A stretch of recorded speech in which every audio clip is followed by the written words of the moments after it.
اعوذ باللہ من الشیطان الرجیم بسم اللہ الرحمن الرحیم نحمدہ ونصلی علی رسولہ الکریم۔ انتہائی قابل احترام سامعین و حاضرین، مجھ سے اچھے لوگوں، السلام علیکم ورحمۃ اللہ وبرکاتہ۔ دروشی پڑھ لیں۔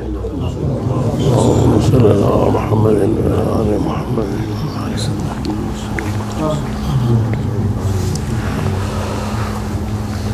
یہ اکثر سوال یہ پوچھا جاتا ہے کہ شریعت اور روحانیت میں فرق کیا ہے۔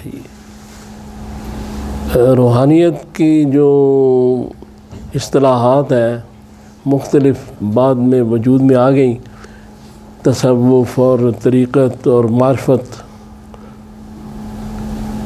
اصل بات جو ہے وہ یہ ہے، جو قرآن پاک میں رسول اللہ صلی اللہ علیہ وسلم کو کچھ ذمہ داریاں اللہ تعالیٰ نے عطا فرمائیں، ان میں سے سب سے اہم جو ذمہ داری تھی وہ تزکیہ نفس کی تھی۔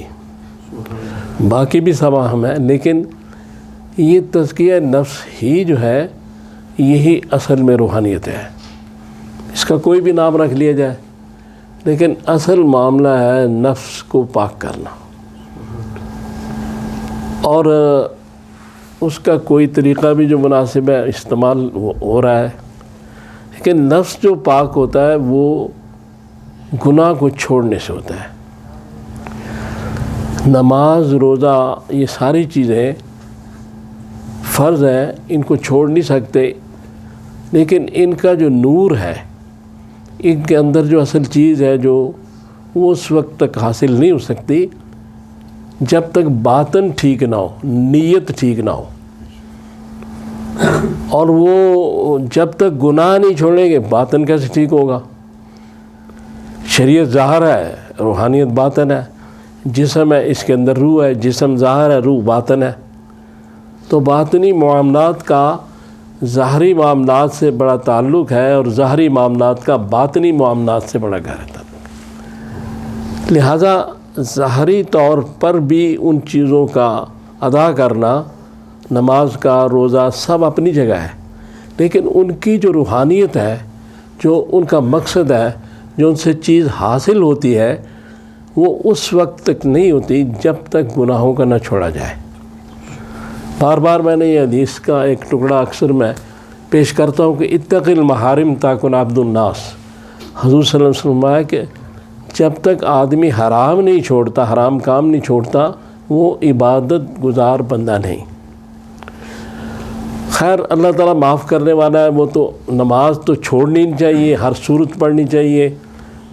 اگر کوئی شخص جھوٹ بولتا ہے اس کو بھی نماز پڑھنی چاہیے، جو شخص کم بولتا ہے اس کو بھی نماز پڑھنی چاہیے۔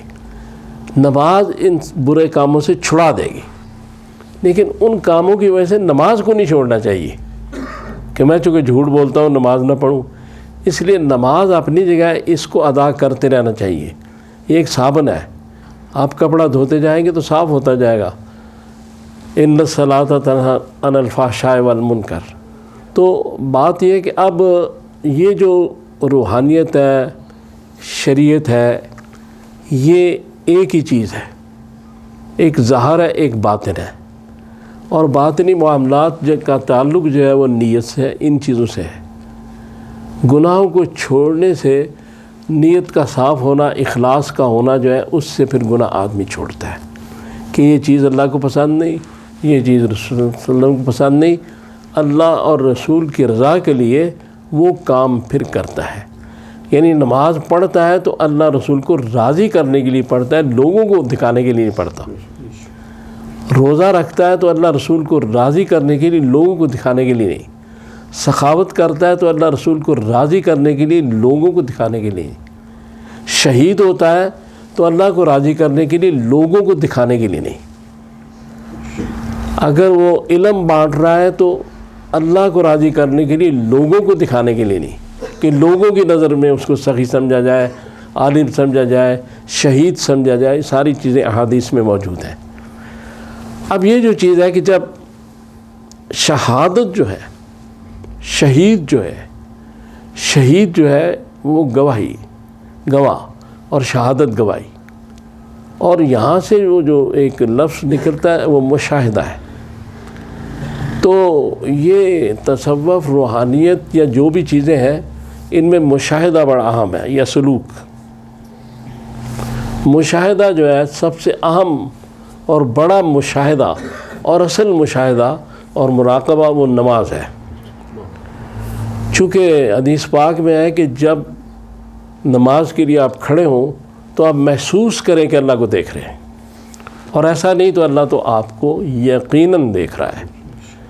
لہٰذا یہ احساس پیدا کرنا کہ میں اللہ کو دیکھ رہا ہوں، یہ بھی ایک بڑی کمال کی چیز ہے، لیکن یہ یقین رکھنا کہ مجھے دیکھ رہا ہے یہ بھی کمال کی چیز ہے۔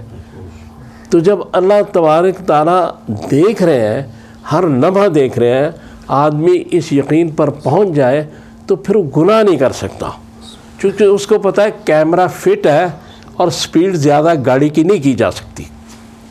تو جب کیمرہ فٹ ہو جاتا ہے پھر آدمی ان چیزوں سے بچنے کی کوشش کرتا ہے۔ تو جہاں اتنا بڑا ہمہ بین نگاہ جو ہر وقت جس کی نظر میں ہم ہیں، یہ روحانیت ہے۔ اس مقام پہ پہنچنا یعنی صلاۃ سے عاقم الصلاۃ تک۔ نماز تو پڑھ لی کہ ہم محسوس کریں اللہ کو دیکھ رہے ہیں اور یقین اللہ میں دیکھ رہا ہے، لیکن اس کو ہر لمحے قائم رکھنا، اس چیز کو، اس کو کہتے ہیں عاقم الصلاۃ، جس کا بار بار قرآن میں ذکر کیا گیا کہ اس کو قائم کرو۔ نماز پڑھ کے مسجد سے باہر نکل کے تو اللہ تعالیٰ فرماتے ہیں کہ مجھے بھول نہ جانا، مجھے یاد رکھنا، میرے احکامات کو یاد رکھنا، میرے نبی کو یاد رکھنا، اس کے احکامات کو یاد رکھنا۔ نماز کے بعد یہ بھولنا نہیں۔ پھر عصر کی نماز، فجر سے ظہر، ظہر سے عصر، عصر سے مغرب، مغرب سے عشاء تک ان ساری باتوں پہ پہرا دینا جو ہم نے باتیں اللہ سے کی ہیں، وہ پہرا جو عاقم الصلاۃ۔ تو اس کے بعد روحانیت پیدا ہوتی ہے جب حکم ہے حدیث پاک میں کہ اللہ تعالیٰ فرماتے ہیں کہ روزے میں تمہاری بھوک پیاس نہیں مجھے پہنچتی، بلکہ اس کے پیچھے جو تقویٰ ہے، پرہیزگاری ہے۔ تو پرہیزگاری کیا ہے؟ گناہ کو چھوڑنا۔ تو اس لیے جب یہ چیزیں، جب نماز بھی پڑھیں گے اور آہستہ آہستہ، ایک دن نہیں، آہستہ آہستہ گناہوں کو چھوڑتے جائیں گے، جتنے بھی رسول اللہ صلی اللہ علیہ وسلم نے چیزیں منع فرمائی ہیں یا اللہ نے، چھوڑتے جائیں گے آہستہ آہستہ، تو پھر اس نماز کا جو نور ہے، اس روزے کا جو نور ہے، ان چیزوں کا جو نور ہے، وہ انسان کے اندر داخل ہوگا اور انسان کو پاک سے پاک کرتا جائے گا، اور وہ نور ہی روحانیت ہے۔ وہ نماز کی روحانیت یہ ہے کہ انسان گناہوں سے بچ جائے، روزے کی روحانیت یہ ہے کہ انسان گناہوں سے بچ جائے۔ شریعت اپنی جگہ ہے، وہ ٹھیک ہے، لیکن باطن کا بہتر ہونا ٹھیک ہے، اور وہ روحانیت ہے۔ اور وہ اس وقت ہوگی جب اس بات کا مکمل یقین بٹھا لیا جائے گا کہ اللہ تبارک تعالیٰ مجھے دیکھ رہے ہیں، ہر جگہ دیکھ رہے ہیں۔ بھولنا نہیں، اگر بھول گئے تو معافی، توبہ کر لیں، لیکن پھر بھی یہ چیز اپنے ذہن میں رہے گی۔ تو اصل جو بات ہے وہ یہ ہے کہ یہ روحانیت، یہ معرفت، یہ طریقت، یہ سب چیزیں جو ہے یہ تزکیہ نفس ہیں۔ صحابہ کرام کی روحانیت کیا تھی؟ صحابہ کرام کی روحانیت نماز تھی، تلاوت قرآن اور جہاد، یہ تین چیزیں روحانیت صحابہ کی۔ تو اصل بات وہی ہے کہ جب آپ اس طرف جائیں گے، نماز کی طرف، جب آپ حضور اور اللہ کے ارشادات کی طرف جائیں گے اور پھر ان کو اخلاص اور نیت کو درست کر کے مانیں گے، تو پھر آپ روحانی منازل طے کریں گے۔ اصل روحانیت یہ ہے، اصل چیز یہ ہے، کسی کے ہاتھ میں جا کے بیعت کرنا، اس کا مرید ہو جانا، یہ ایک استاد شاگرد کا رستہ ہے۔ لیکن جو ایسے لوگ ہیں جو یہ کام کر رہے ہیں، ان کو چاہیے کہ ان لوگوں کو اللہ اور رسول کے احکامات کی روحانیت کی طرف لے کر جائیں، چونکہ یہ لوگ اپنے آپ کو صاحب روحانیت کہتے ہیں، تو روحانیت اس وقت پیدا ہوگی جب انسان خود پاک ہو جائے گا، جب اس کی نگاہ پاک ہوگی، جب اس کا پیٹ حرام رزق سے پاک ہو جائے گا تو روحانیت خود بخود شروع ہو جائے گی۔ یہ دو بنیادی چیزیں ہیں، نگاہ کا پاک ہونا اور پیٹ کا حرام رزق سے پاک ہونا، اس کے بعد وہ روحانیت آتی ہے۔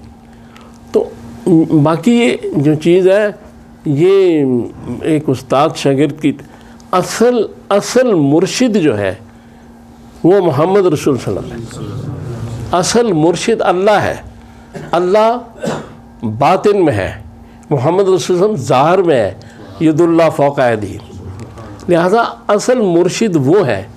یہ جو اس وقت لوگ اس مسند پہ بیٹھے ہیں، ان سجادوں پہ بیٹھے ہیں، یہ اسی بیت کی تجدید کر رہے ہیں جو اللہ نے لی قرآن میں، جو رسول اللہ صلی اللہ علیہ وسلم نے لی، اس بیت کی تجدید کے لیے بیٹھے ہیں۔